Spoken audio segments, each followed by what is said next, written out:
Pero ahora vamos a hablar de otros temas también muy interesantes. Se ha puesto a pensar cuánto beneficia la investigación a nuestro país. ¿Hay una buena inversión para ello? Vamos a hablar sobre un poco de este tema, que es algo de lo que se ha conversado también en el segundo foro rumbo al Bicentenario, con David Prem. Él es director de la asociación Yupanqui, que nos ha traído una cantidad de juegos lúdicos y nos va a explicar de qué trata todo esto, porque él dirige una asociación bastante interesante que se enfoca mucho en estos temas. ¿Cómo estás? Gracias por estar aquí muchas en gracias. RPP.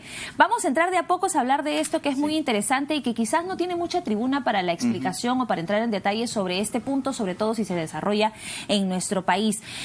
El rol de la investigación en el desarrollo del Perú como nación, como lo importante que o lo que logra un rubro de investigación que al finalmente pueda lograr grandes cosas, como lo que tú nos vas a explicar que han logrado en su asociación, por ejemplo. ¿Cuán importante y básico es para una nación en general? Sí, Catherine, es fundamental. Es fundamental porque o una nación o un grupo de personas es consumidora de tecnología o es productora de tecnología. Exacto. Y hay una diferencia abismal entre los dos puntos. Porque si tú no produces tecnología, y ojo, no solamente estamos hablando de tecnología actual, podemos hablar de recuperación de tecnologías, y de eso vamos a hablar un poquito más adelante. Entonces, tú puedes exportar conocimiento a otros lugares logrando independencia para tu país, independencia para tu población, y no solo eso, más allá, una contribución, como siempre lo hicimos, como las culturas ancestrales tan fuertes que representan las nuestras, hacia el mundo entero, ¿no? En la actualidad, por ejemplo, hay muchas personas, científicos interesados en el desarrollo tecnológico ancestral. Te comento, uno de los ejemplos, la doctora Ruchadi nos comentaba de que científicos japoneses vienen a estudiar las famosas shikras en Caral, que son una suerte de piedras que están dentro de unas mallas y que se usan en las bases de las construcciones para tener una fortaleza antisísmica, ahora que estamos tanto con el tema de los sismos. Y eso se está llevando para replicar, obviamente con nueva tecnología adaptada, pero con los mismos principios, a diferentes lugares. Y aquí lo que pasa es que un poquito no miramos lo que nosotros tenemos y normalmente lo que hacemos es replicar. Entonces, volviendo a tu pregunta, la investigación, la inversión en la investigación es determinante, ¿no? Y hay tantísimos campos, no solamente en la tecnología. O sea, venimos de una cultura eminentemente agrícola, hemos domesticado alimentos que antes no eran comestibles, como la papa. Tenemos cerca de 4.000 variedades y no podemos estar hablando de que tenemos unos altos índices de desnutrición o de anemia. Entonces, ¿qué es lo que está faltando? ¿Está faltando inversión o está faltando canalizar esa inversión? Exacto. ¿Está faltando tecnología o está faltando mirar a la tecnología que ya la hemos desarrollado? Claro. Y darle el uso adecuado. Darle el uso adecuado, y que dicho sea de paso, por ejemplo, nosotros en la actualidad sabemos que Lima es una de las ciudades que tiene bastante peligro con el tema del agua, de la escasez del agua. Y si nosotros tenemos en la actualidad aún agua aquí, es gracias a las construcciones pre-incas e incas. Y esto no se dice, no se comenta, no se enseña. Si no estuvieran estas construcciones que hasta el día de hoy se vienen utilizando para canalizar el río Rímac, ya estaríamos en la crisis que se está anunciando. Entonces yo creo que es momento de ver un poquito a nuestras raíces e investigar y sacar de ahí tantísima información que por la costumbre, vamos a decir así, no le hemos dado la importancia necesaria. Y es lo que más o menos ustedes han enfocado para crear este proyecto que se llama Yupana Inca, ¿no? Así es correcto. Bueno, en realidad nosotros nos hemos dedicado principalmente a la matemática inca. Muchas veces cuando dictamos las clases, muchas personas nos preguntan, pero ¿cómo que matemática inca? O sea, ¿en qué consiste, no? No se entiende. No se entiende. Había matemática inca, pero, a ver, la matemática es la base de toda ingeniería. Y entonces, para haber logrado una civilización, y tantas civilizaciones, porque no solo hablamos de la inca, también Caral, Nazca, etcétera, con semejantes construcciones tenían que haber tenido un conocimiento muy avanzado. Y eso es lo que se está logrando recuperar. Te comento, esto no es novedoso. Esto viene desde inicios de 1900. Todo empieza aquí. Empieza, no sé si la puedo mostrar a esta cámara. Ahí ¿Sí? Estamos, sí. Este dibujo viene de la crónica de Guamampoma de Ayala, un cronista indígena de Ayacucho, natural de Ayacucho, que en los años 1560 aproximadamente escribe el libro Nueva Crónica y Buen Gobierno, que yo lo recomiendo, todo colegio, toda universidad debería de tenerlo, Y está lleno de dibujos y varias descripciones. Y por ejemplo acá vemos a Condorchawa, el cacique, que tenía un quipu en la mano, ¿sí? Que esto sí la mayoría lo conoce, pero nunca había escuchado de la yupana, ¿cierto? Muy pocas personas han escuchado de ella. ¿No? Y en conjunto forman la ingeniería informática, como es que llamamos nosotros, de los incas. O sea, la yupana viene a ser como el CPU, donde se hacen las operaciones, y el quipu es donde se almacena la información. Aquí no se hacen las cuentas. Entonces hace más sentido, porque hacer cuentas con nudos, obviamente, es raro, ¿no? Y no hay, digamos, un relato exacto, sin embargo, hay varias evidencias fragmentadas que nosotros hemos comenzado a reunirlas y están en la lingüística quechua, en la lingüística aymara, dentro de la distribución y la logística andina, incluso el día de hoy, cómo se viene distribuyendo, haciendo los conteos, y todo eso nos permite incluso juntarlo y tener como resultado una especie de piedra roseta para poder decodificar la matemática inca. Entonces, permíteme esto, desde 1900 empiezan los primeros estudios y llegaron a ver cerca de 15 métodos lo que nosotros encontramos, ¿no? Y comenzamos a investigar entre ellos y hubo uno en particular, muy interesantes todos, pero hubo uno en particular del ingeniero Hugo Pereira, que trabajó muchísimo sobre los quipus y se sacó en este libro el año todavía 90. Concitec saca este libro Quipu y Yupana, donde hace una recopilación de varios estudios y a partir de ese estudio que nos pareció muy interesante, logramos encontrar cosas nuevas. ¿Qué cosas nuevas? Que se puede operar sin necesidad de pensar en cálculos numéricos. O sea, la yupana tú puedes utilizarla como un calculador, pero reconociendo formas y movimientos, como si estuvieras jugando el ajedrez, digamos, y te salen todas las operaciones, con decimales, con todo esto. Esa es la innovación con la que aporta, digamos, la asociación Yupanqui, porque había una crónica de José de Acosta que decía, no sé cómo operan, solo mueven para acá, mueven para allá y al final salen con la cuenta hecha puntualísimamente mejor que con lápiz y papel. Entonces nos gustaban mucho todas las teorías anteriores, pero algo, la intuición nos decía, hay algo distinto. Y haciendo un poco de ingeniería reversa, intentando, probando, accidentalmente salen unos patrones y luego los sistematizamos. Así es que desarrollamos este método que se llama el Tahuapujllay, que en quechua significan los 4 juegos. Tawa 4, Pujllay juegos. ¿Por qué así? Cada operación se convierte en un juego de mesa distinto. Wow, qué interesante descubrir todo esto y a veces, claro, siempre decimos ahora, estamos en un mundo en la que la tecnología va de la mano con el ser humano y esta sigue avanzando y a pasos agigantados y demás, pero siempre es importante volver al origen, ¿no?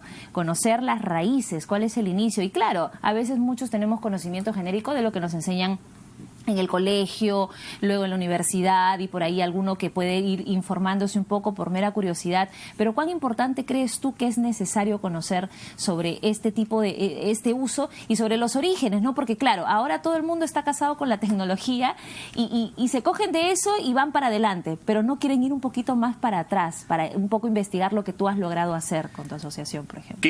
Lo que hemos logrado en conjunto, porque este es un esfuerzo, equipo grande. Y no solo el equipo de la asociación, sino todos estos estudios anteriores, todo contribuye, porque al final son muchas interpretaciones que se le da a la yupana y eso le da una flexibilidad impresionante. Sí, o sea, podemos operar desde el punto de vista indoarábico también y además desde este nuevo punto de vista que es solamente reconocimiento de formas, que es lúdico, ¿no? Ejemplo, claro. Y claro que es tremendamente importante. Lo que pasa es que la historia que nos enseñan en el colegio está supeditada solo a ciertas crónicas y eso es durante muchísimos años, o sea, un tipo de versión nada más. Y hay muchos textos que por desconocimiento, pienso yo, es que no se han explorado. Uno de ellos es el libro de Guamampoma de Ayala, que dicho sea de paso, la Biblioteca Nacional ha sacado una edición preciosísima hace, me parece, 1 o 2 años atrás. Y yo estoy seguro, Catherine, que si uno investiga en ese libro va a encontrar muchísimas otras cosas más, y hay tantos otros, donde hay unas claves impresionantes, porque nuestros abuelos, vamos a decir nuestros abuelos andinos, han desarrollado cosas maravillosas. Hasta el día de hoy no se puede entender ni explicar cómo han sido las construcciones de esas piedras en Sacsayhuamán, en Machu Picchu, la ingeniería hidráulica y tantas otras maravillas, la medicina. Ahora, rescatar la metodología inca, ¿cuánto podría aportar en el aprendizaje de los niños, de las niñas en el país? Sí, bueno, lo hemos estado experimentando en diferentes lugares, enseñando en colegios, en universidades, seminarios, invitados dentro y fuera del país. ¿Y la respuesta cómo Y aquí también. la respuesta ha sido muy positiva. El primer factor es que los niños se reconcilian con la matemática. O sea, hay siempre hay mucha gente divorciada con la matemática, le tenemos miedo, me incluyo. Fantástico. El primer paso es reconocer. Yo te confieso que a mí no me gustaban las matemáticas en el colegio, ¿no? Y casi no estudié ingeniería por eso, pero después di el salto y bueno.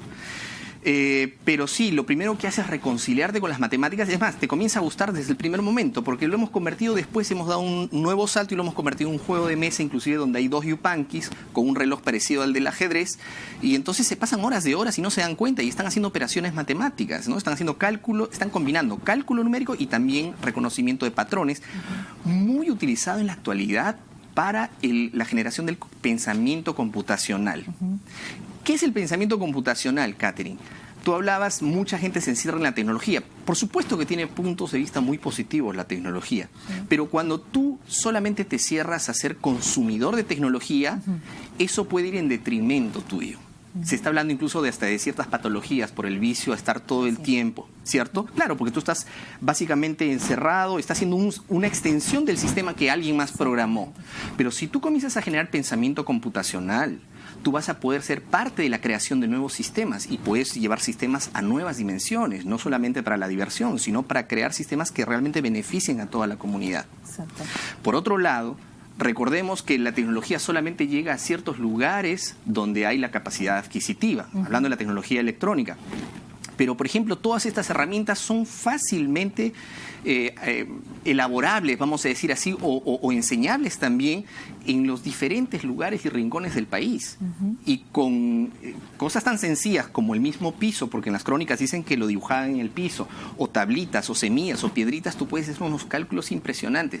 No solo se trata de sacar un resultado, ojo, muchos creen que matemática es obtener un resultado, un cálculo. La matemática en realidad te abre una cantidad de procesos y sinapsis cerebrales muy importantes. Entonces, cuando uno se pelea con la matemática, cree que se pelea con la matemática, en realidad se está peleando con una serie de procesos. Entonces, se está divorciando, separando, mejor dicho, temporalmente de eso de ahí. Si tú lo integras, si uno lo integra, entonces sus creaciones son híbridas, comienza a crear cosas mucho más enriquecidas, no importa en el campo en el que esté. Exacto. ¿Sí? Y es muy importante hablar de las ventajas también, ¿no? De estos conocimientos ancestrales, porque, claro, uno puede verlo así y dice, wow, a ver, me encantaría aprenderlo, entenderlo un poco más. Y cuando ya quieres descubrir algo nuevo, tú te pones a pensar, ¿no? ¿Qué ventaja me puede traer? Bueno, la primera es esa, te va a tener una serie de consecuencias el hecho de que deje de tener miedo a la persona a las matemáticas, porque como te digo, la matemática solo es la base de. Claro. De ahí hay muchas personas que, por ejemplo, de ahí parten muchas cosas. Por ejemplo, muchos dicen, yo quiero estudiar una carrera que tenga poca matemática o que no tenga matemática, y de repente es muy bueno para otros procesos y la matemática solo va a ser parte del entrenamiento. Porque los ingenieros no es que todo el tiempo estamos haciendo operaciones matemáticas, no necesariamente, pero es como ir al gimnasio, ¿no? Tú vas preparando, digamos, el cuerpo aquí preparas mediante la matemática y te va permitiendo crear nuevas soluciones.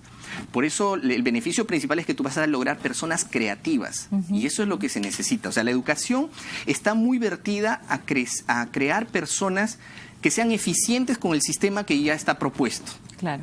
Pero una educación que fomente creatividad está dando un paso muy, pero muy grande.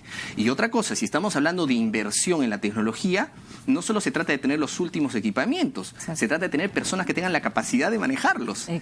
Y no solo ser usuarios, sino crear con esa tecnología. Entonces es terriblemente importante, mucho más importante incluso que adquirir equipos, es preparar a la gente para que este ordenador, este computador natural, vamos a decir así, esté preparado para crear cualquier cosa y que lo vea como un juego, porque no tiene que ser estresante. Ese es el otro punto que nosotros proponemos. Esto es un juego y los cursos podrían enseñarse jugando en el colegio. ¿Por qué no? Esa metodología es muy interesante y es de lo que se habla, justamente tú lo mencionabas, ¿no?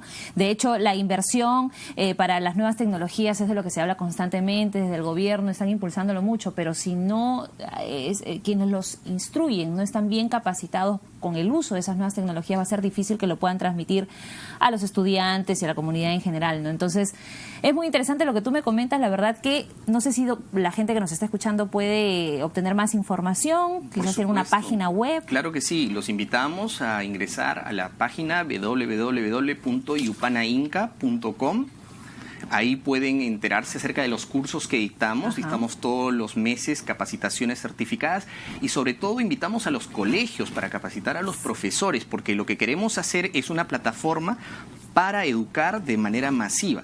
Invitamos también a las empresas que quieran sumarse a esta idea, porque la idea es crecer de manera exponencial.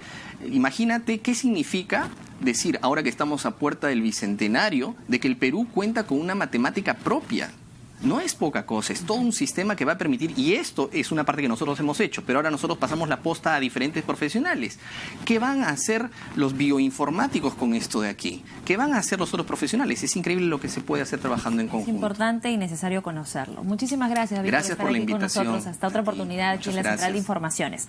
Son las 5:43.